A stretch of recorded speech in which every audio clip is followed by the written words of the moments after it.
We are the richest nation in the world, and for some reason, we seem to be the sickest nation in the world. It's not about politics. It's about making America healthy again. It's about exposing people to what's been going on. The biggest hope coming from this message is the impact that it's going to have on generations because it's going to affect our kids. I want to be the one to do whatever it is for my kid. Gosh, how much easier would it be if you could feel great about sending your kid to school and having the school lunch there, not poisoning them? When you look at the statistics for kids, young adults, 77% don't qualify for military service because of poor metabolic health. The whole goal with making America healthy again is to give people options, more information for you, the American consumer, so that you can make your own decisions and lead a healthier life if that's what you want to do.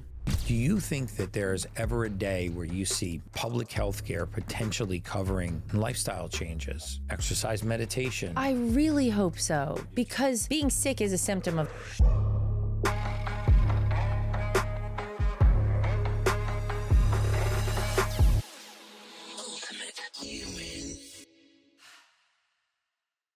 Hey guys, welcome back to the Ultimate Human Podcast. Today we have an incredibly special guest, someone who's making waves in media, politics, and the wellness space. She's the host of My View with Lara Trump, so I guess I just gave it away right there. It's a powerhouse program that's dominating cable television. Just last week, her show was the most watched program of the weekend, drawing in almost 2.5 million viewers, surpassing CNN and MSNBC, and even college basketball on ESPN, featuring guests like the Director of National Intelligence, Tulsi Gabbard, White House Press Secretary Caroline Leavitt, and Attorney General Pam Bondi. She's delivering must-watch conversations that are reshaping the media. Beyond her media success, she's also a passionate advocate for health, wellness, and fitness, particularly when it comes to nutrition and raising active children. She's also well known as the wife of Eric Trump, son of our 47th president, Donald Trump. But today, we're here to dive deeper beyond politics and headlines to talk about the values, habits, and disciplines that shape her life. We are incredibly lucky to have her with us today. Please welcome to the Ultimate Human Podcast, Lara Trump. Hey, with our black and white ensembles here. Yeah, but we didn't even plan it. We really didn't, but great minds. You know what they say. She goes, I got the memo. And I was like, yeah, me too. I know. And we got our weighted vests on. I know. This is an added benefit. We're cold because we did a cold plunge, and we're burning calories because we're wearing our weighted vests. So it's going great. Yeah, it's going great so far. And we had a whole food lunch before we came in here. So amazing. Yeah, she is completely on my bandwagon. That's for sure. You know, she got to the unit, we filmed an episode of her show, and then we walked around and just did a massive amount of biohacking. I was actually really psyched that you would get in the cold plunge with us. Absolutely. But I told you, I do a cold plunge on my own, but mine is like 2 degrees colder than yours, which you told me isn't wholly necessary. So maybe we can Well, I had to say that to protect my manhood. I couldn't be like, oh, yours is 2 degrees colder than mine. You know, there's a scientific reason why mine is. We had to get down to it. Yes. But it was awesome. What a fun day. What a fun day. Yeah. I'm so excited to have you on the podcast. You know, I know a lot about you. I've known you and Eric for a long time, and we've been at a lot of UFC fights together, events together. I found out a fun little fact about you. Oh. Interesting, fun fact. You are a bakery chef. Oh, yeah. I went to culinary school. I'm a pastry chef, technically. Yeah. Well, you know what? It's funny because I graduated from college, and this is a time, like, I graduated in 2005. Not to age myself. Oh, my God. I was the youngest ever to graduate. But I graduated at a time where the job market wasn't great. And I left college, and I found that I was kind of doing odd jobs. I was a waitress. I was a bartender. I was a part-time personal trainer, doing all these different things. And I was also very interested in cooking and baking. And I would watch, like, the Food Network all the time. I just thought it was so random. Yeah. And so it's one of those funny things where I said, I feel like I want to get out of Wilmington, North Carolina, my hometown, and move somewhere else. And culinary school in New York City was the way I got out. And I validated my choice to drive alone to New York, to move to a place I knew no one, who, you know, where I'd only been to visit like once or twice ever in my life, by going to culinary school. So technically I'm a pastry chef too. So don't ask Eric Trump when I bake him I was stuff. going to say, does Eric, I mean, I don't know if this is good for my MAHA movement that we're going to talk about today. This is pre-MAHA. Okay, this is pre-MAHA. This is a long time ago, but it's fun. You know what I loved about it was actually the artistic nature of it, because there is an artistry in baking. It's very cooking. You can sprinkle a little of this, little of that. There's a precision and an artistry in how beautifully you present your pastries. So yeah, I totally believe that. And speaking of MAHA, we covered a lot of MAHA on your show. We did. My audience is super fired up about this. You know, the fact that two men from polar opposite ends of the spectrum, you know, political spectrum, would meet under the guise of really making America healthy again, to me, I think is one of the greatest political happenings of our time. Absolutely. I really do. And I find it just so odd that anyone could be on the opposite side of that coin. Yeah. You know, highest rates of childhood cancer in recorded history, the corruption in our food supply and our nutritional research, and that people still find a way to take issue with it. You're no stranger to that kind of stress. You don't say. Yeah. No, by the way, I think you're right. I think we're in such an incredible time in the history of our country. Mm-hmm. And for me, look, obviously I have a certain proximity to it because of my last name, because I was the co-chair of the Republican National Committee during the course of this past election. But just to be alive right now, while we are seeing such huge shifts and changes in these spaces that I think are going to make us better off as humankind. Mm-hmm. And it's this moment right now where, to your point, you have RFK Jr., a Democrat. The Kennedy name is synonymous with the Democrat Party. You have Donald Trump, who very clearly is a Republican. They could not be on more different sides of the political aisle, but they have come together because now is the time that I think it's not about politics.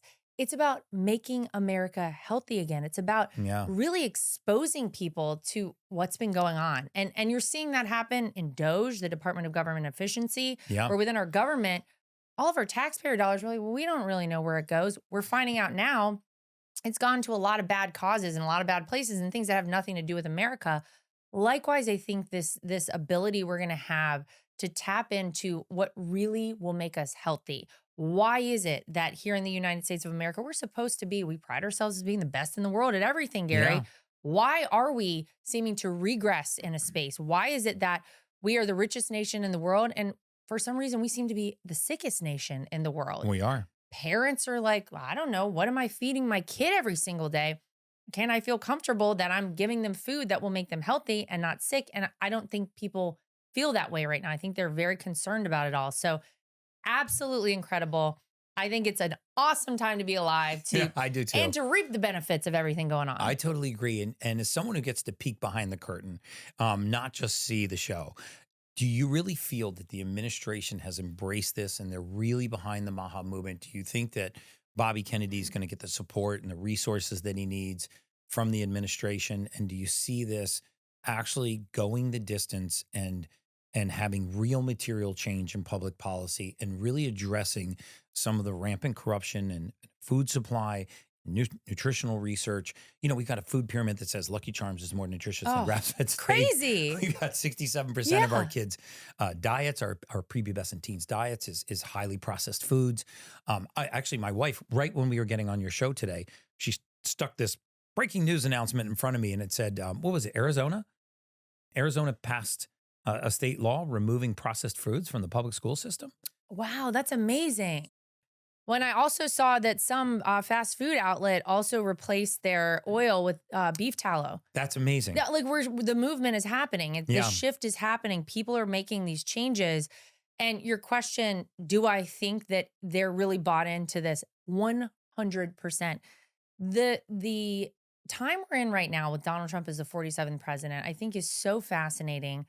And what I always say is I actually think it's better that he was president for, 2 terms that were not consecutive. Had he been president for 8 years in a row, first of all, no one wanted that more than those of us in our family. We all worked for it for 2020. It is so much better that he is president now than it ever would have been had he won in 2020 and remained president for the next 4 years. The ability we're going to have to shine a light in all the dark places is unlike anything I think this country has ever seen. And so whether it's within the federal government itself, within the bureaucracy that exists there, or whether it's within our general healthcare system, and I have to extend that out to our kids, our schools, like all of it. There's so much that needs to be exposed. And believe me, Donald Trump is absolutely bought into exposing all of it, resetting things, making sure you as an American feel great about where you're sending your kid to school, what you're putting in your body, where your tax dollars are going. All of those things are happening simultaneously. It's incredible. And yeah, he's got the best partner in Bobby Kennedy to do it. I couldn't agree with you more. It's a great time to be alive. I feel the momentum. I see the momentum, and I pray that it continues. But why do you say that the 8-year term with a 4-year break was better than an 8-year term consecutively? What, I noticed you said that break was probably the best thing. Was it because it gave people perspective? It's like, hey, this is how bad things can go, and now we're having change, or why that 4-year gap was so important? It's a little bit of that. It's half that. I think, sometimes you need to see the other side of things and the alternative for you to realize, maybe what you had in some cases. But I would say for my father-in-law as a president, it's interesting because everyone knows he was not a politician before he came down the escalator and announced he was running for president in 2015. And so his first time in office, there was so much to learn. There was so much that he didn't expect. I think he thought, okay, I'm going to win the presidency. I'm going to go into the White House. Everyone will want the president to succeed because that means a successful America. Right. That did not happen, in case nobody noticed. Few snakes came out of the wood pile there. A little different. He didn't have this ability to really know. He had to fill all of these positions within the federal government. And there were so many people working against him that were supposed to be working with him and for him. Yeah. So that was an uphill battle initially. I think the American people are more clear-eyed now looking at Donald Trump and looking at our country as a whole than they were in 2020. Maybe we had to go through COVID. Maybe it opened a lot of people's eyes. Maybe we had to go through Joe Biden being president.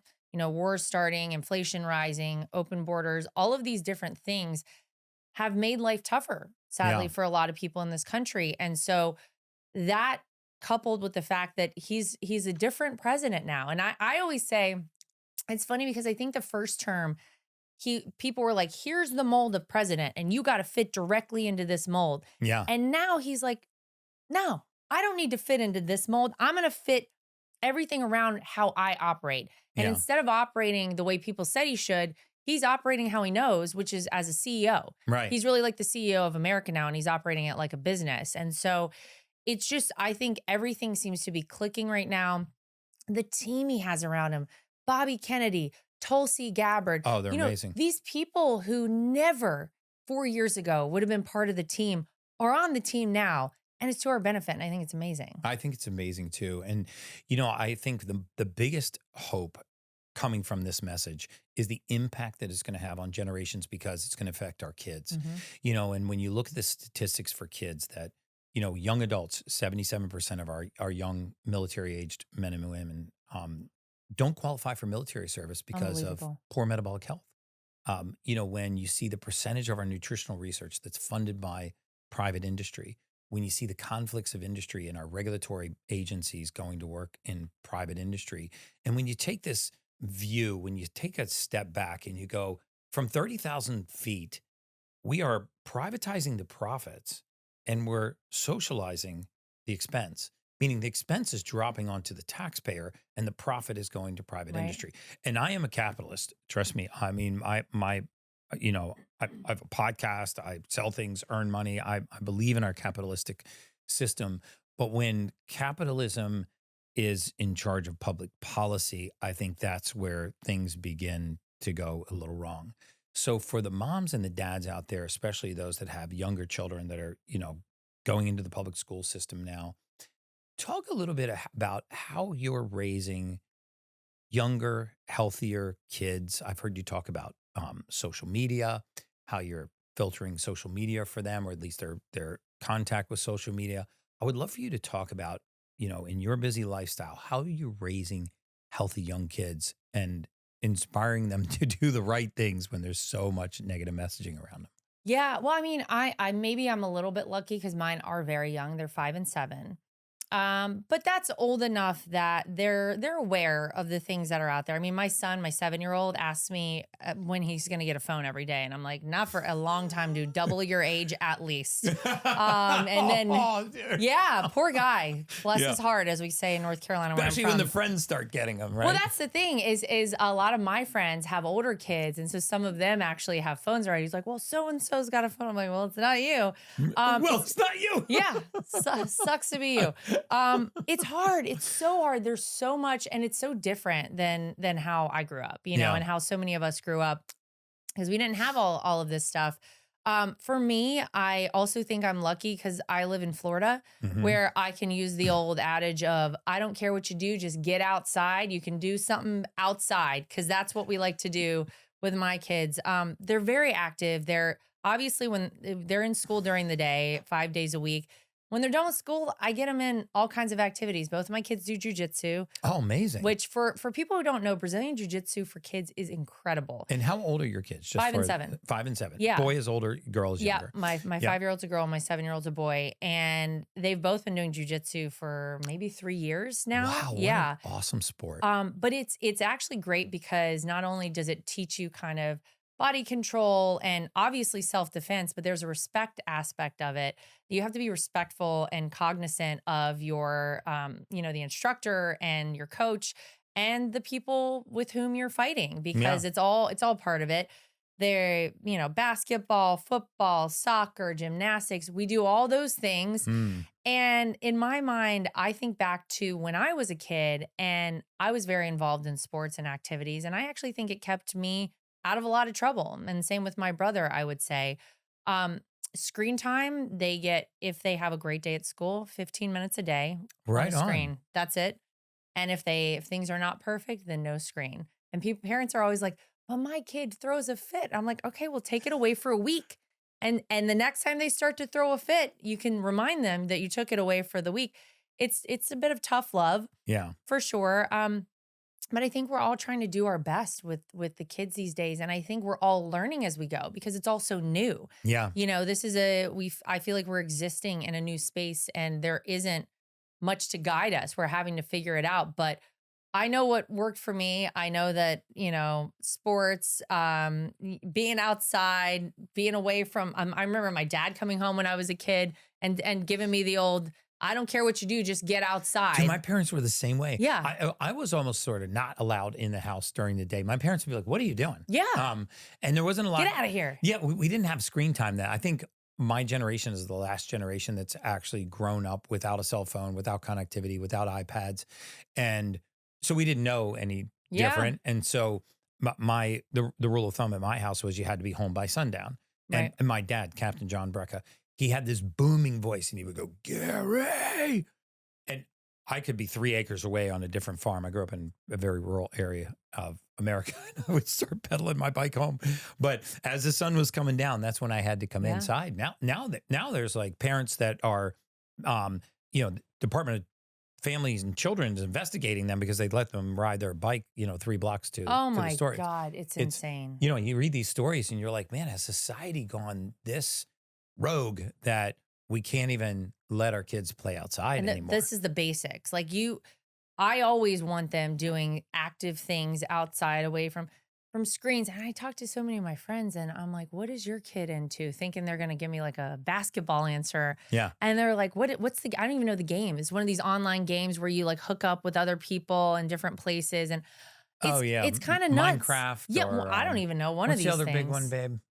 My wife saw Fortnite. That's it. Yeah. That's it. This is like phone a friend over here. No, like, really. I got my wife. I don't even know what it's called, but I know they're all doing it. And I'm like, God, it's just so different. And you think about the long-term effects. What does that mean for these kids who are on a screen or looking at a screen, hunched over, and I don't know, Think about the lack of just human bonding and social interaction. And, we talked about blue zones earlier, where one of the continuity between blue zones was the sense of community, sense of purpose. How do you get a sense of community and purpose from a 2-dimensional screen, right? I mean, I still remember like the heart palpitations I would get when I would ask a girl, back then it was called go with me, and I would write a note and then I would give it to my friend, and do you remember that? Will you go with me? Yes. No, like circle one. Yes, no. Yeah. And then you would pass it to her and you would sit there and like, what's she gonna do? And do they still do that? No. Oh, that's so you don't even have to ask someone to homecoming anymore. You just send them a text, and then if they say no, you go, I didn't send that text. I don't know what you're talking about. How about this one? How about when you used to have to call someone's house and ask for them on the phone? And the parents pick up the phone. And the parents pick up the phone. I forgot that one. That's like a lost art. That's a lost thing. I remember my parents saying, okay, when you call someone's house and the mom or dad answers, you say, hello, Mr. and Mrs. Smith. This is Lara. May I please speak to Jessica? You know, like there was a protocol you followed. No one does that anymore, Gary. Do people even have phones at home anymore? I don't think so. It's so true. My dad was so much that way. Like, if my friends wouldn't come over, he was so big on shaking hands. And eye contact when you shake eye contact and shaking hands. Maybe it was a military thing. So now I'm big on the same thing too. Like he's like, never do business with a man with a weak handshake.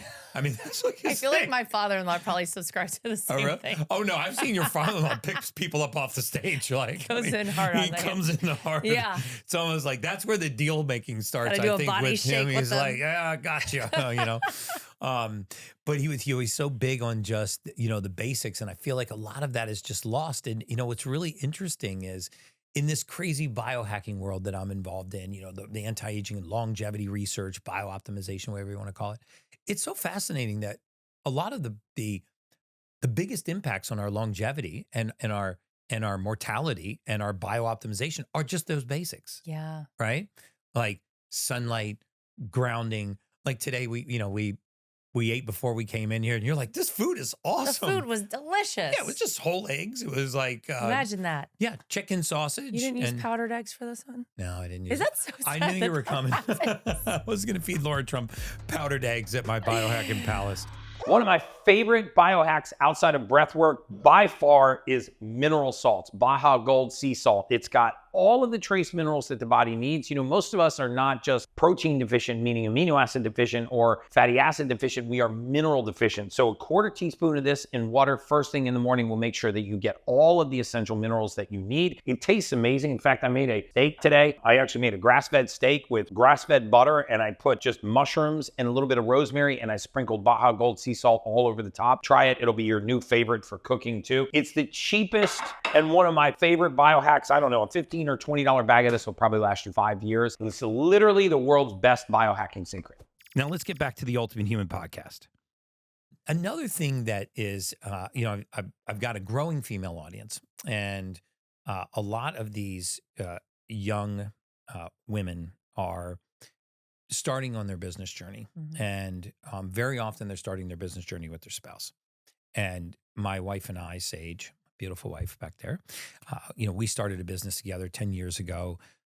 We took over basically a bankrupt vitamin shop in a strip mall. We started a business in there. And I just remember the struggle, the pressure on our relationship, the inability to separate business from pleasure, right? And people that tell you, by the way, that you can have a business with your spouse and separate your business from your personal life are flatly lying to you. Yep. You have a great day at the office. You have a great day at home. You have a crappy day at office. You can have a crappy day at home.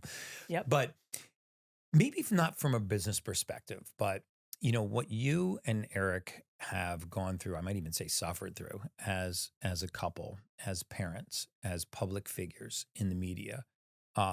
Lots of, some of which we actually talked about right before we got on here, much of it unjust. How did you keep that from trickling its way into your marriage? How do you keep the outside world from coming in and getting between your marriage, your kids, your parenting, your relationship with your husband? Because you guys speak about each other so fondly, and I know you behind the scenes, not just in front of the camera. And I think you're an amazing family. I think the world of your whole family. Thank you. I've gotten to know so many of you. The amount of pressure, it had to be 100-fold what Sage and I went through. And sometimes I say, the best relationships to me are the ones that actually go through all the things that are meant to tear you apart, and you're still there on the other side. But I wondered if you just give us some perspective on that. Well, I think whenever you are in those very high pressure situations that I hope most people never have to endure, but I think every family goes through something. We all Mm-hmm. have whatever it is, and I think that it's those moments that can either tear you apart or bring you closer together. And I think for us, it brought us closer together, actually, because when you feel like you're kind of alone and singled out and everyone seems to kind of be coming after you, you really turn to those people who are directly around you, who you know you can count on, who very few people, thank God, who will ever understand the things that our family endured. But because of that, not only did it bring me closer with Eric, as a couple, but I think our whole family, it brought closer together, because there is something that is very unique to feeling like you've been targeted and unfairly targeted, and to have so many lies told about all of you. Sometimes you just have to turn to one another and say, well, we know the truth and we know we'll get through this, and we're here to support one another. And I really think that that's what we all did. And I think, coming out on the other side, we're all so much stronger for it. And, I think about it a lot in terms of a workout analogy, really, which is that if you work out enough and you lift heavy weights and you do things that kind of hurt when you're doing them, you'll get a callus. Yeah. But when you come back and you try to lift that weight again, the callus is there to protect you.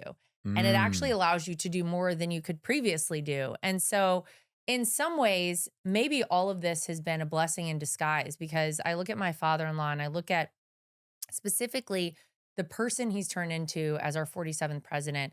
I don't know that he would have been as strong as he is right now if he hadn't endured all the things that he did. And I would say that for all of us. So in some ways, it's even a blessing. I mean, it's hard to look at things like that as a blessing. In the moment, you don't look at them like that. Let me be very clear. You look at them like, this is terrible. This is why is this happening? It's the injustice of just pure fabricated. Yeah. Lies. It's crazy, which is crazy. And most people out there just don't understand that.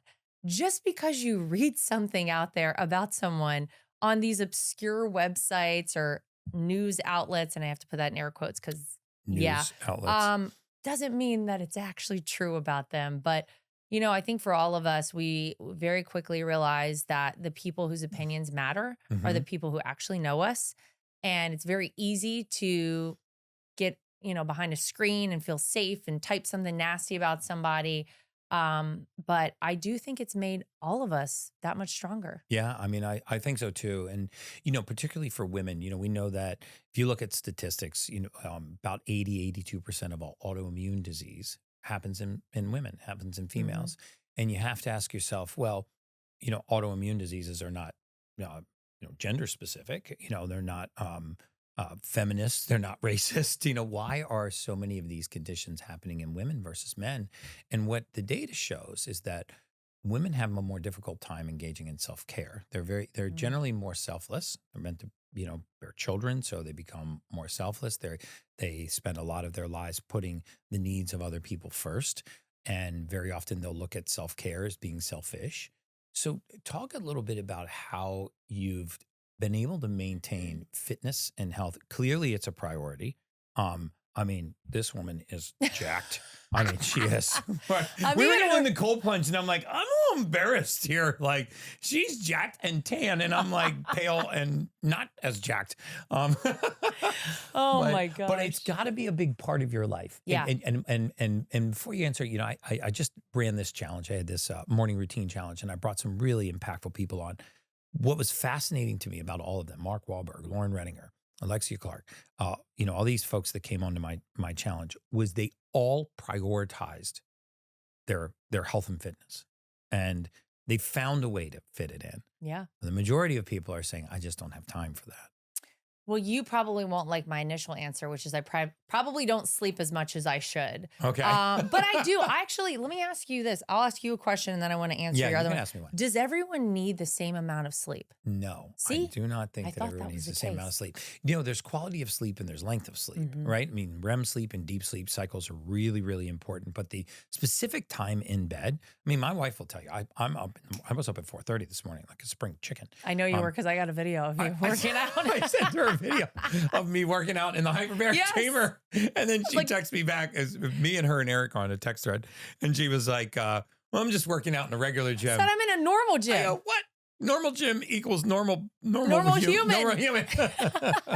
And I said, you deserve better. And Eric just texts back, I love this.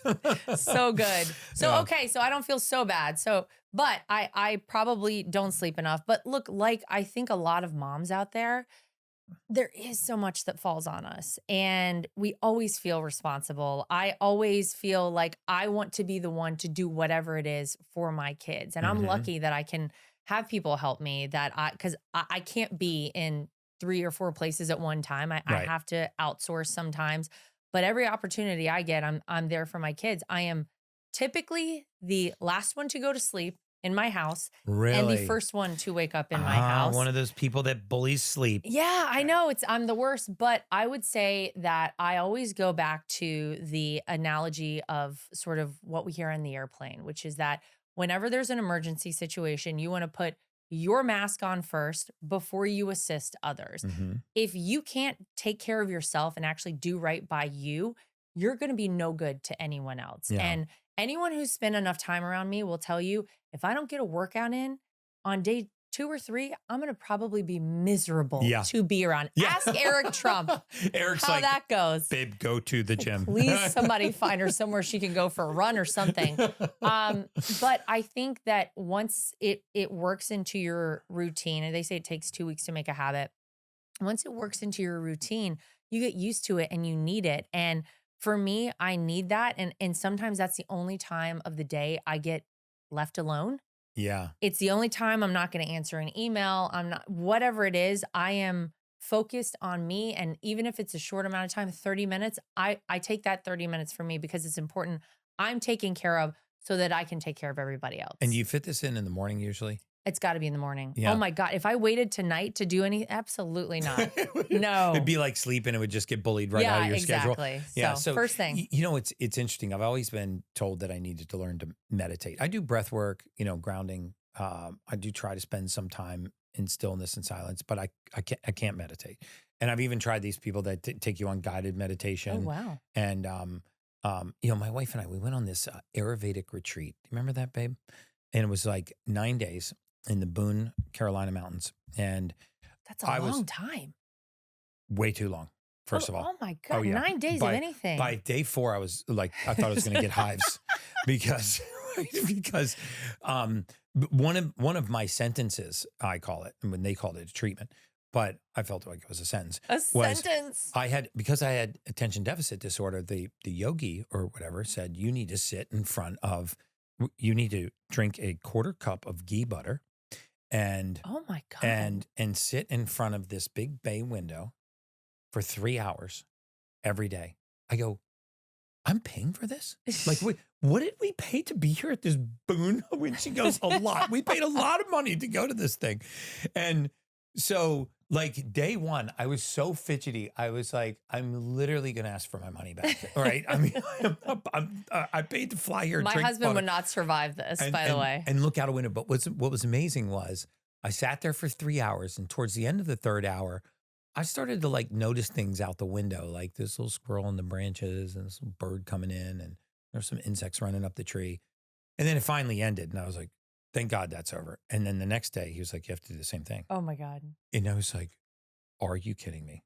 And I literally texted her mom and I was like, can you put a Snickers bar in a FedEx package, mark it feminine hygiene, and FedEx it to me?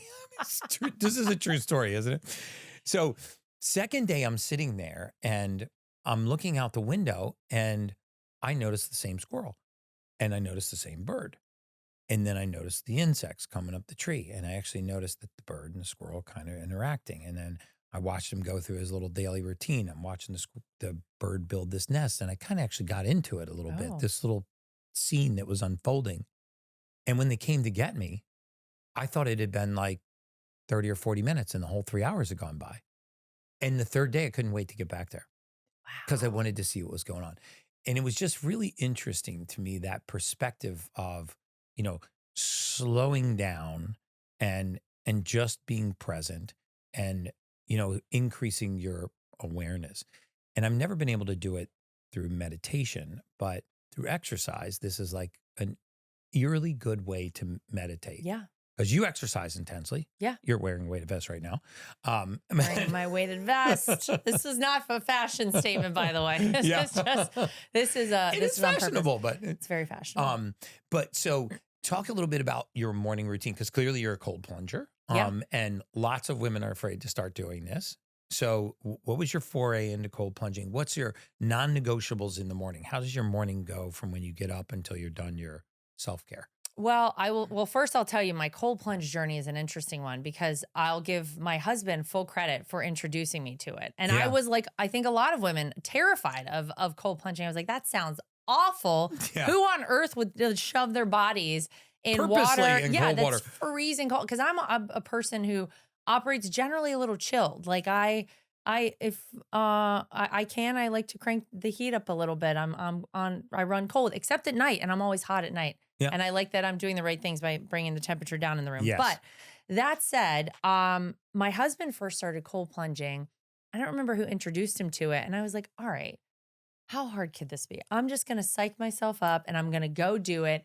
And the first time I tried it, I probably lasted 15 seconds. And I thought it was going to, I thought it was going to hyperventilate. That's the worst to get out right then because you're just almost I know you're almost through the bad part. And I felt like I couldn't breathe and I was going to hyperventilate and die. And I was like, oh my God, because that's your body's natural reaction to being in water that it knows it can't survive in. That's clearly. So that happened. I gave it about a 2-month window of time. And I started actually researching a little bit and doing my own kind of digging and seeing what was out there. And I was like, okay, so this makes sense that at 15 seconds, I thought I was going to die in there. And I freaked out and got out. And so I finally went back, and my husband at this time was doing like 5 minutes or something in the cold plunge. And I was like, God, okay, got to do this. And so I understood that if I just suffered through the first 20 seconds, it wasn't going to get worse than that. And I did. And what did you do? Just bite down and go, didn't I need 7, 6, 5, 4, 3, 2, 1? Or like my wife plays positive affirmations. Oh, okay. Right? Which I'll tell you a really funny story, actually. Is she got in the cold plunge this morning, and because you're coming here, obviously Secret Service is walking around. She didn't know. It's like 7:30 in the morning this morning. Sage gets out of the sauna. It's just guys she around. Gets into the cold plunge. And your Secret Service opens the door. There's this armed dude with the earpiece. He goes, sorry, ma'am. And she goes, no, don't mind that's okay. me. Nothing to see here. Yeah, she goes, that was a first. I don't think I've ever had Secret Service walk in on me during the cold plunge. But yeah, I mean, I just got through it. And look, I've been an athlete my whole life. So an athlete mind, you just tell yourself you're going to do something. So I got through it. And all of a sudden, I'm like at 3 minutes and I was like, oh, well, this wasn't so bad after all. Yeah. And then you get kind of addicted to it. And then you crave that feeling afterward because you feel amazing after you get out of a cold plunge. We talked about that today. And so, I mean, look, I love doing that. Do I have time for it every day? No. Right. But I would say that I try to do it 3 days a week. Every day, though, I do try to fit in some form of exercise. And that's generally the first thing I do. Now, sometimes it'll come after I get my kids to school, but most days it's very early before anybody's up. Right. And I try to move my body. Some days it's weightlifting, some days it's CrossFit, some days it's swimming, running. I do triathlons. I think you used to do triathlons. Yeah, I did. And so I just like to incorporate whatever the day will allow me. If I have more time, I can fill it with an activity, with exercise for sure. But sometimes it's 30 minutes. Yeah. And I do whatever it is. And that is 100% necessary for my day. You know I'm all about optimizing performance, and lately I've been using the Ion weighted vest during my workouts, and it's been a game changer. It isn't your average weighted vest. It's designed to fit like a second skin, activating your core, improving blood flow, and even helping you with recovery while you train. What I love most is that the weight is perfectly distributed. It doesn't pull on your shoulders or throw off your alignment. Whether I'm doing strength training or cardio or just taking a walk, I'm burning more calories, building muscle, and pushing my endurance even further. If you're serious about leveling up your training and unlocking your full potential, check out the Ion weighted vest at iongear.com. That's AION gear.com. And you can use code ULTIMATE for 10% off and start training smarter today. Now let's get back to the Ultimate Human podcast.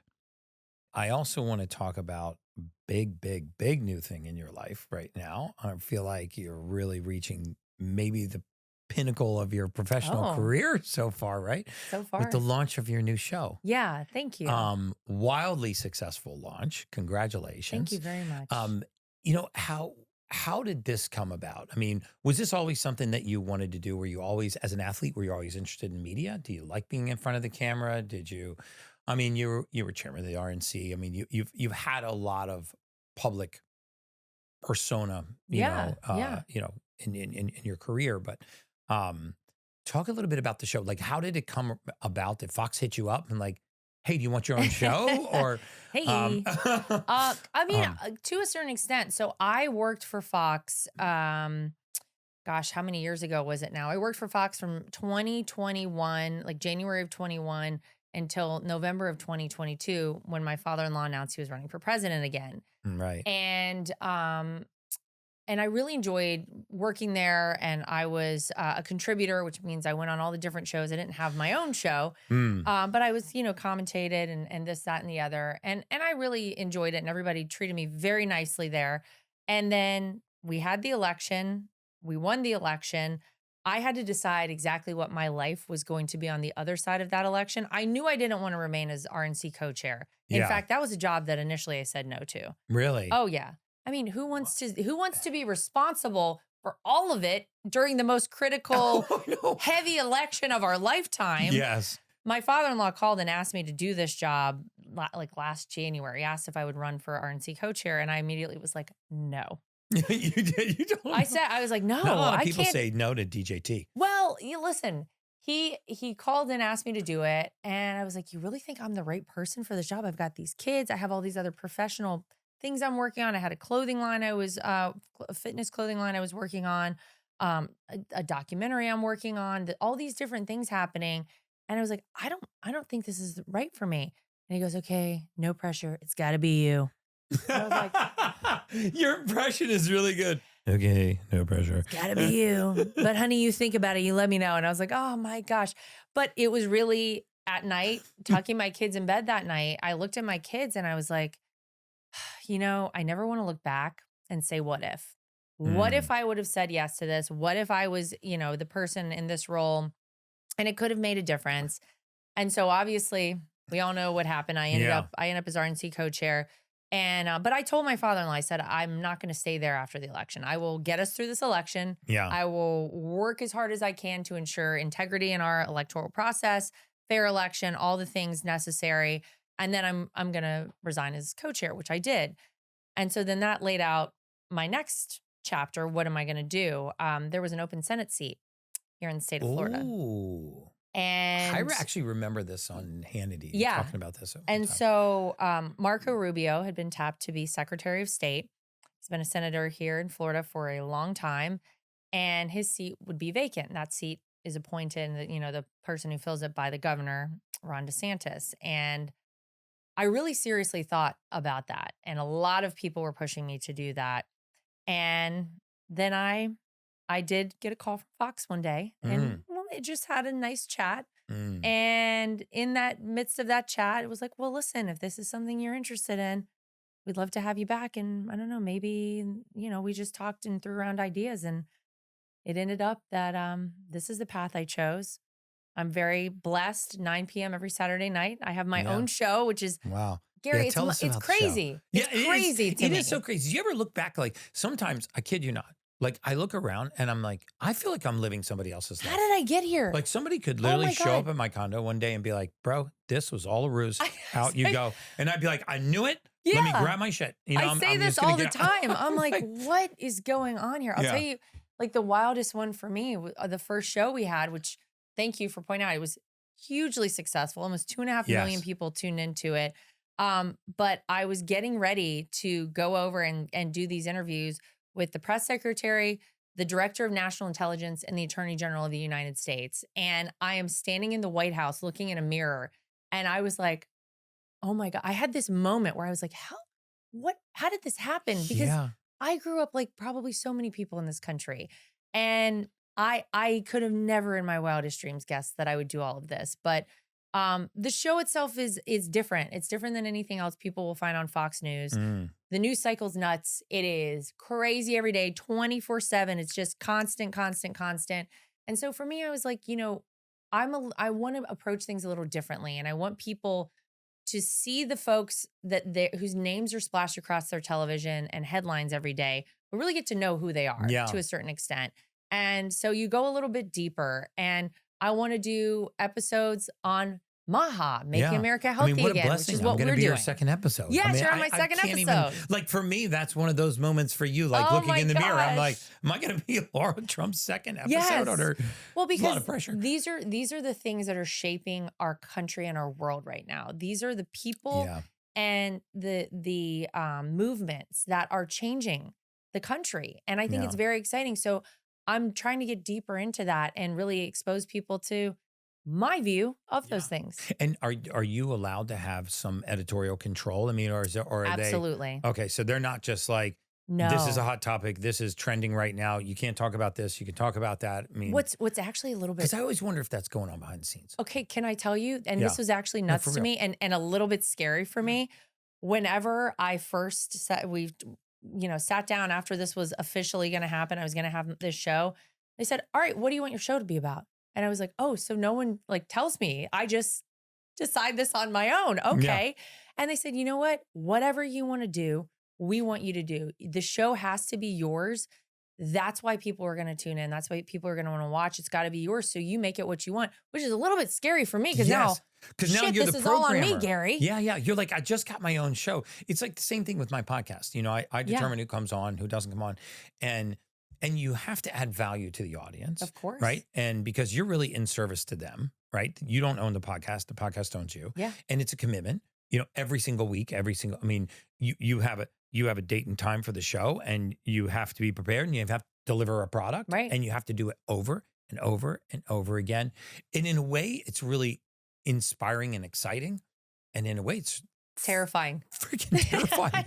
And I'm so happy to hear that you're terrified too. I'm terrified most of the time. No, because look, I obviously anything I put my name on, I want to give 110% to. I want to deliver a great product, whether it's as co-chair of the RNC or whether it's as host of, my own show on Fox. And so it's been really amazing that they were just kind of like, yeah, whatever you want to do, just do it. And I was like, okay. So I'm doing it. Yeah. And then when you ask for that and then you get it and then you're like, oh my God, I got to put together all this programming. And then you got to start thinking about the guests that I put on, and are they too controversial, or are they too this way or too that way? I sort of shed that now. I think the audience that follows me knows that we're just authentically in the pursuit of whatever makes you better, live longer, healthier, happier lives. Speaking of which, getting sort of back to MAHA for a moment. When we look at our healthcare system and the bloated amount of bureaucracy and spending that's going on, and the inefficiency in keeping people healthy, we're really good at emergency medicine. Mm-hmm. There are these terms like functional medicine, lifestyle medicine, and a lot of these don't have a place. They don't have a seat at the table in modern medicine right now. Lifestyle medicine would be things like we were talking about before the podcast, where if you're type 2 diabetic, or you're morbidly obese, or you have a metabolic syndrome, conditions that we know can be reversed with dietary and lifestyle changes. And in other words, they're modifiable risk factors. They're in your control. And because there's no mechanism for a physician to get paid, it doesn't make the physician a bad person, but they have to make a living. But if you come in to see me and I'm your primary care and you're a little overweight, I'll bill you for an office visit, and I'll bill you for a script, maybe for Ozempic or Wegovy. They've also been taught that too. Yeah. And I think it's hard for some people to think outside the box and that they were taught, which is like, okay, for this, we do this. There's just a direct line of and there's no ability to think outside of that. I think for some physicians, not all of them, but for some, and I think it's easy to write a script for somebody. It's not easy to sit somebody down and say, like, listen, if you really want to take your health seriously, if you really want to feel better for the rest of your life, then these are the changes you need to make. People always, they want to just write something down and help me feel better right now. Right. And, and I think some of the pushback that I receive for being associated with MAHA, and I'll just say, I'm not officially in any kind of government role for MAHA. I don't work for the administration or have a role there, other than I'm an enormous supporter and and have committed my entire platform to helping get that message out. But, one of the interesting pushbacks that I get is that you're going to take away all of our freedom of choice. And I think I know what my answer is to that. I would love to hear what your answer is to that. I mean, because I don't think the intention is we're going to tell people stop smoking, stop drinking. You can't buy a vape pen. You can't drink a 2-liter soda if you want to drink a 2-liter soda. From my perspective, it's we're going to get the unnecessary poisons out of the food supply, which no one should disagree with. Right.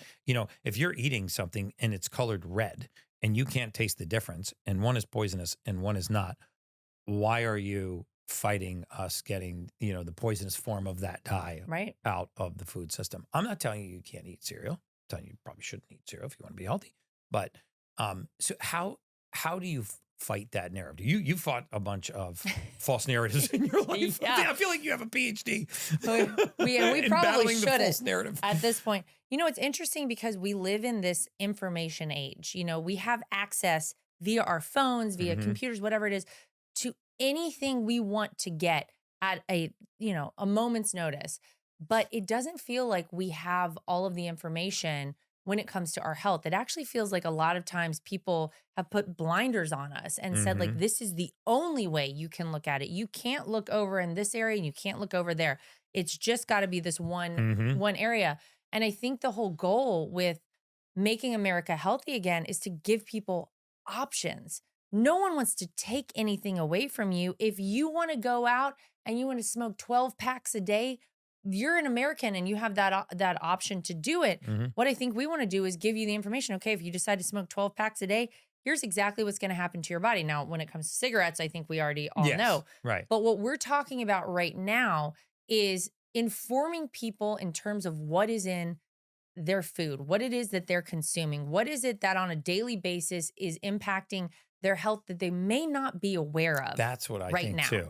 Yeah. And I think that that's very important. Now, the things like, fluoride in our water or having pesticides on everything that we ingest, those are things that I think all of us could probably agree, if it's something that is making us less healthy and we have the ability, like the red dye, to get it out of our food supply, I don't know how anyone argues against that.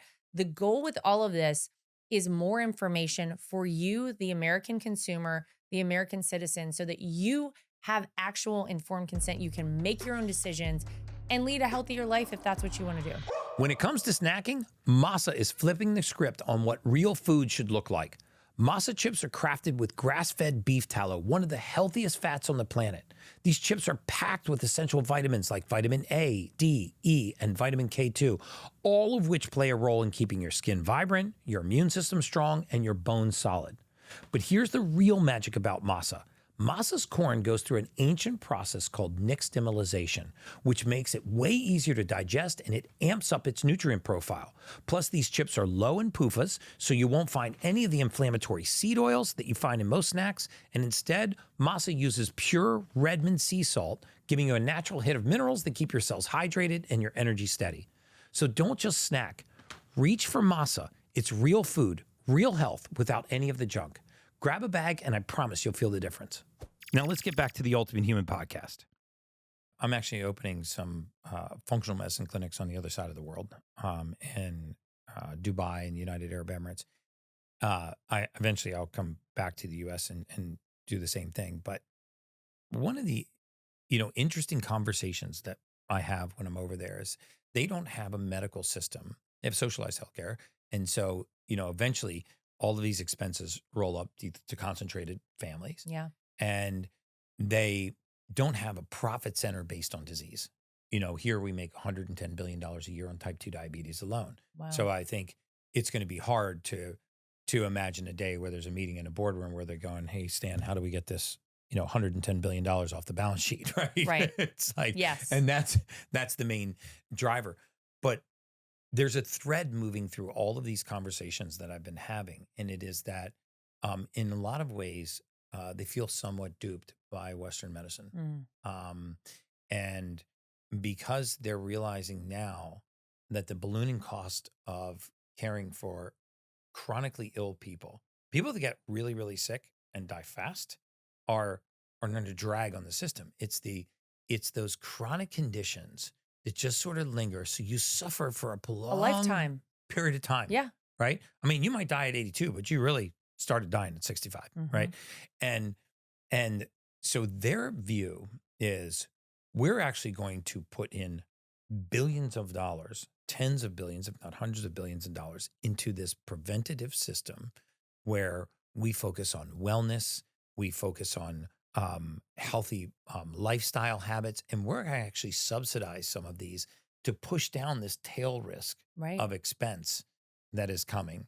And, very superficially, it's a cost-benefit analysis. I think the same thing could potentially happen here in the country. Yeah. But do you think that there's ever a day where you see Medicaid, Medicare,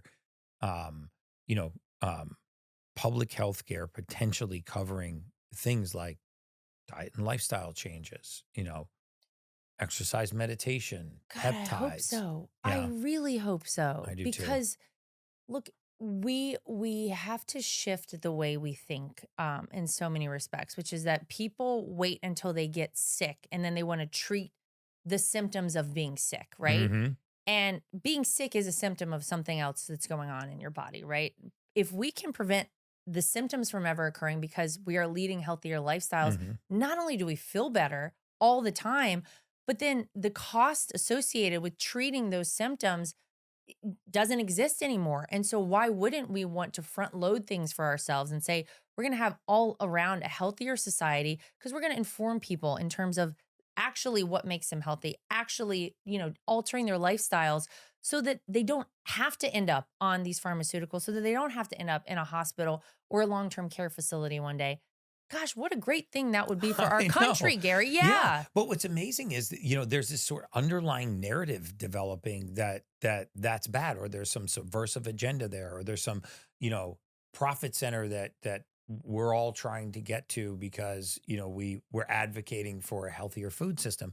And I think all these things there's always going to be that. Yeah. Well, what I would actually push back on that with the opposite, which is that the way it's been going, and you can compare, there's a lot of comparisons that I can make between our federal government and our healthcare system, which is that there's a lot that's been going on that I don't think people are truly aware of. And I think the more information we're able to get out there, we're getting it through DOGE and our, bureaucurity that right is now. So scary. It's terrifying. I mean, it really is. is. And isn't it upsetting every single day to realize, oh my God, we've been paying $10 million for circumcisions in Ghana. We've been paying $15 million for Sesame Street in Iraq. How is this impacting the United States in any way? It's so mind-numbing. And, it's crazy. I actually know people, and family members of employees of mine that were affected by the tornadoes in the Carolinas. And, some of them still don't have homes. Absolutely. And that's and my then home we're like, state. well, Yeah. where did all the money go? Right. And then, again, this is usually not a political platform and I don't want to turn it into one. But when you start saying, well, where did all the money go? And then you find out some of the places this went to, these NGOs, these what do they call them? Government organizations. Non-governmental organizations. Yeah. They were just essentially fronts for a bunch of nonsense. And these people that are really hurting and they're really in need are not getting, they're not getting the basic nothing. care that they pay into our tax system. They pay into, you hope that as a law-abiding citizen, you pay your taxes every April, you do the right things, it's taken out of your paycheck, whatever it is. And then God forbid you ever need it, it's there for you in the form of FEMA. It's actually working to improve your life or improve the school system in your area, whatever it is. And sadly, that's not what's been happening. And so that's the federal government. But then simultaneously, I could take it over and look at like the healthcare system that we've had for so long in the United States. And it does feel like, look, there's certainly a lot of money at stake for a lot of people. And there are a lot of folks out there who probably don't want us to go down the MAHA path because it impacts their bottom line. Because if you are a person who makes your living off of people being sick all the time, you probably don't like the idea of people being healthy all the time. So you have to consider that when you hear all of this information out there. I think the goal overall, like I said a few minutes ago, is to give people information. More information is always better than less. and let people make their own decisions in terms of their healthcare choices and their lifestyle choices. And I would love to see, by the way, functional medicine, alternative medicine. Oh my God, so would clinics I. that we could all visit Yeah. that wouldn't be, you walk into one of these urgent care facilities. Why can't it be alternative or functional medicine? Yeah. Can you imagine if you went in to see your primary care physician and you're like, it's just weight is just hurting my joints and I'm heavy, and they did some blood work and they were like, yeah, you're on the borderline for diabetes, you're pre-diabetic. Here's what we're going to do. We're going to get you some nutritional coaching. You're going to start a daily exercise program. Here's where you're going to start with walking, with, slowly getting back to a whole food diet. We're going to get you outside more often. And then we're going to see you in a few months and see how you're doing, and find a way to reward physicians and practitioners. The reduction in the total cost of caring for a chronically ill person in this country, just a 15% reduction in that is mind-numbing. Oh my gosh. You're talking about $750 billion a year. And this isn't by making everybody into super athletes. This is just tapping, the metabolic syndrome, which is creeping down into younger and younger and younger ages. And I think there's also, an opportunity for us to really affect, public school systems. Yeah. This law that was just passed, I pray that that's true. I saw it on social media, so I don't know if it is or not, where they said we're not allowing, processed foods. That was Arizona, right? Yeah. Processed foods in the public school system in Arizona.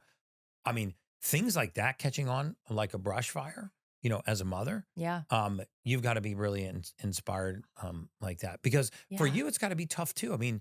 How are you getting your kids into training them to be, having healthy habits if they're constantly around kids that are not? It's very hard. It's very hard. And the thing is, I'll pack my kids' lunches and I'll be very proud of, what I packed for them, because I really do try to give them as much whole food as they will eat.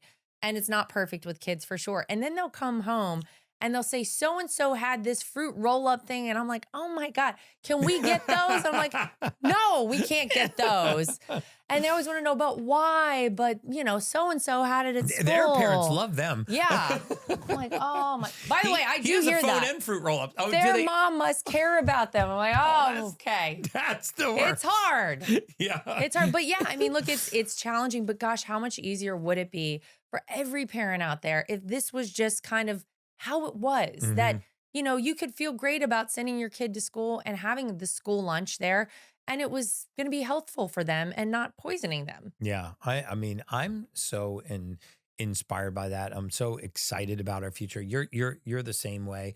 I know what health and fitness and whole foods has done for me and for my family. And I feel like I want everybody to feel like that. Of course. And, when you look at these, broad studies where they go into prison systems or public school systems, and they do a pilot study where they just make a shift to whole foods, simple things like that.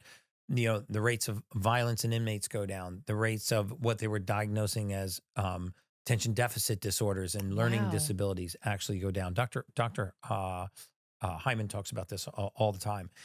And it's so fascinating. I think the switch is finally beginning to flick for people, that what we put into our bodies matters. We know that to an extent, but we're starting to realize that, like, the forever chemicals, the fluorides, the seed oils, these microtoxins that we keep putting into our system, eventually they build up, right, and they blow the engine. Yeah. Right? And you know where else I'd like to see it is, if you haven't been into a hospital recently, which I hope no one has, but if you go visit anyone in a hospital and just the general food that they will serve you. Oh my gosh. It is like they have like the pudding packs. It's garbage. Yeah. And I'm like, okay, you are here in a place because you are sick. You are unwell. We're trying to get you out of here so that you can go live your life. And this is what you're being given. It was astounding. You're really touching a heartstring for me, and my wife's wide-eyed off the camera. She just actually did a post on this. When was that? Like last month. Oh, wow. So I have a dear friend of mine of 35 years. He's 2 years younger than I am. Recently diagnosed with stage 4 metastatic colon cancer. Oh my God. And it's going to be a message of hope, because I'm assembling a clinical care team that's going to walk him out of this over the next few months. I'm actually inspired for him, and I have no doubt that he's going to be okay. But he's not in the standard healthcare system. But he ended up, because of sepsis, he ended up at Mayo Clinic in Scottsdale. And huge shout out, first of all, to the Mayo Clinic for saving his life, because there is no question my friend would not be on the surface of this earth if it were not for the care that he received there. But it was that critical interventional care. I mean, it looked like an absolute chemistry lab when I walked into his room, potassium, calcium pumps, plasma, and they just did an incredible job at stabilizing him and getting him in a position where he could go start a different, more holistic care for his condition. But to your point, we walked into the ICU at Mayo Clinic. I mean, these are the sickest people on the planet. Yeah. And my friend was in a very serious condition. And there was the Jello with the red dyes and the fake sugar. There was pureed applesauce, and then a can of soda. And I even spun the can of soda around. I was like, holy cow, 54 grams of sugar, pureed applesauce. And I saw, the levels of nutrients and minerals and electrolytes crashing in his blood. But I'm like, there's no what's he putting in there? Yeah. Going into the body. Yeah. And this is what's being fed. I would consider Mayo Clinic they're the top dog. Yeah. And the best care, and critically, there's no doubt that they saved his life. But I believe that, this is another area where our healthcare system is broken, because it still shows you that even the best that healthcare has to offer still doesn't really embrace the fact that diet and lifestyle has an impact on all this stuff. Yeah. Sort of happens to people. We're in that shift space, though. I really feel it. And I think that people are going to start demanding it. And I think that that's the shift that we've seen happen. People are finally aware of things for the first time. And I hope it translates to schools. I hope it translates to hospitals. I hope it translates everywhere. But I think it's, it's going to take people demanding it to happen. Yeah. Again, normally my podcast is not political, but there's something in the news right now. I'm inherently political, Gary. Yeah, I know. You're drawing me in there. Like, here we go. Come on in. Yeah. Hey, I lost 47,000 followers when I posted. My God, did you? A picture of Bobby Kennedy and I together. I went through, when I would post pictures with your dad at UFC, I would take a little downtick. And then there was some when I went to the inauguration. And then I posted one with Bobby Kennedy. I lost 47,000. But then I gained 153,000. I was like, oh, the tide's shifting here. Look at that. Yeah. There is one major event, going on in the world right now that I'm praying your father-in-law is going to solve. And I'm really hopeful. And it looks like he's going to get it done, because we actually have friends that are intimately involved in this conflict with Ukraine and Russia. And I don't think a lot of citizens in America really understand how this industrial war complex works, where it's a giant profit center from war. It's hard for people to believe that we actually may want to engage or support wars as a profit center, just like it's hard to wrap your arms around the fact that diabetes is a profit center. Right. And so is hypothyroid and cardiac disease and high cholesterol. These are actually profit centers. And there's something to be said for when there's so many tens of billions of dollars to be earned from a conflict like what is happening in Russia and Ukraine, that you have to wonder what the agenda really is. Are we really trying to save humanity, and do we really want to stop all these lives from being shed, or is there a more sinister motive behind it? Yeah. Are you hopeful? I mean, we've already seen the world kind of calm down. I've actually personally spent a lot of time on that other side of the world. And I can tell you that there is it's very positive, like the spirits are being lifted, and that we may see this peace blanket start to wrap around that area of the world. Do you think your father-in-law is going to be successful there? I do. You do? I do. I think, the first term in office, you had no new wars, first president in 82 years to have no new wars, Mm. Donald J. Trump. And you also had the Abraham Accords, historic peace agreements in the Middle East, something that people said would never happen. Mm-hmm. Donald Trump was the one to do it. And the irony, of course, is that there was hysteria around the fact that Donald Trump would have the nuclear codes. Donald Trump would get us in World War III. And if you take his first term in office and take a look at it, he was the anti-war president. He was working on our what would have been, I think, a bit of a different exit from Afghanistan, but he doesn't want the American people to be involved in conflicts that we don't need to be involved in. And you're right, there is an industrial war complex. And some people understand what that means, some people don't. In the same way that there are some out there incentivized for us all to be sick, and because the profit margins are huge, there's a ton of money to be made by the American people staying in a perpetual state of sickness. Likewise, there's a lot of money to be made when there are wars around the world that the American people have to engage in. A perpetual state of conflict. Yes. And there are a lot of people who make a lot of money off of it, a lot of kickbacks, a lot of it. And the great news with Donald Trump, and one of the things that I think some people came to know very quickly about him, some are learning, is that Donald Trump has made his money. Donald Trump is not interested in anything other than doing the best job he possibly can for this country. And it always made me laugh when people would say, like, what's he getting from Putin? What's he getting from this one? He's not getting anything. It's crazy. It's absolutely nuts, Gary. It's crazy. I'll give you $100,000 if you it's absolute insanity. He is 100% committed to getting us out of these conflicts, to ending these conflicts. He talks consistently about the fact that the bloodshed in Ukraine has been horrific. The people that they're losing and that the Russians are losing is terrible. The Middle East, you look there too. And I do believe he will be successful in it. And I think, sometimes it's a little bit of, you have to have peace through strength. And people see him, he's a strong leader. Yes. They know when he draws the line in the sand, he's not joking. He absolutely means what he says. And so I think Vladimir Putin respects that enough to say, you know what? I don't know that I want to engage this guy either. So I think they all want to get out of it. I think everyone wants it to end, including Russia, obviously Ukraine.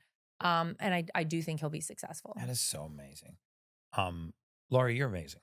I mean, I could literally talk to you for hours. I know. I said hours. to you when I got here, I could spend 10 hours with you, Gary. I get to be on your show again. I hope so too. I definitely hope you'll come back and do the Ultimate Human podcast again. Yes. So I have a VIP group. These are like my staunchest followers. They pay to be a part of my VIP membership group. They knew you were coming on, so they've got a list of questions for you. So we're going to go into this little private room, and I'm going to allow the questions that they asked for you to answer those. For those of you that are interested in becoming an Ultimate Human VIP, you can go over to theultimatehuman.com and just sign up to be one of my VIPs. But Laura, I end every one of my podcasts the same way by asking all my guests the same question. And what does it mean to you to be an ultimate human? Oh. Well, I don't know that I am the ultimate human, but I think we're always striving for it. You're looking pretty ultimate. She got here today. I'm like, you're jacked. I'm doing my best. We're all doing our best, I think. In my mind, the ultimate human is someone who is able to balance all different aspects of life. And whether that's health and fitness, whether it's family life, whether it's social life, you want to have, to me, a great balance of all of them. And I don't know that any of us ever fully achieve it, but I think we're all striving for it. I can tell you every day I'm trying to do the best I can as a mom, as a wife, as a daughter-in-law, as the host of a show, as, all the different things. And so to me, I think the ultimate human is someone who can balance it all. That's amazing. Well, my audience knows who you are. For those that don't, can you tell them where they can find you, where they can find the show? Yeah. So you can follow me on social media at Lara Lee Trump, Laralea. I know, I don't know what my parents were doing there. Ralea. Yeah, it's really wild. Lara Lee Trump on Instagram, on X, on TikTok, on all the different things. And then my show is called My View on Fox. It's 9 p.m. every Saturday night. My View FNC is the handle for all social media as well. Amazing. I will be on her next show. So I hope you guys tune in, and we wish her luck with this show. Congratulations on the new show and the new career, and congratulations on an amazing launch of your show. And I hope you come back on the Ultimate Human Podcast. I hope so too. Until next time, guys, that's just science.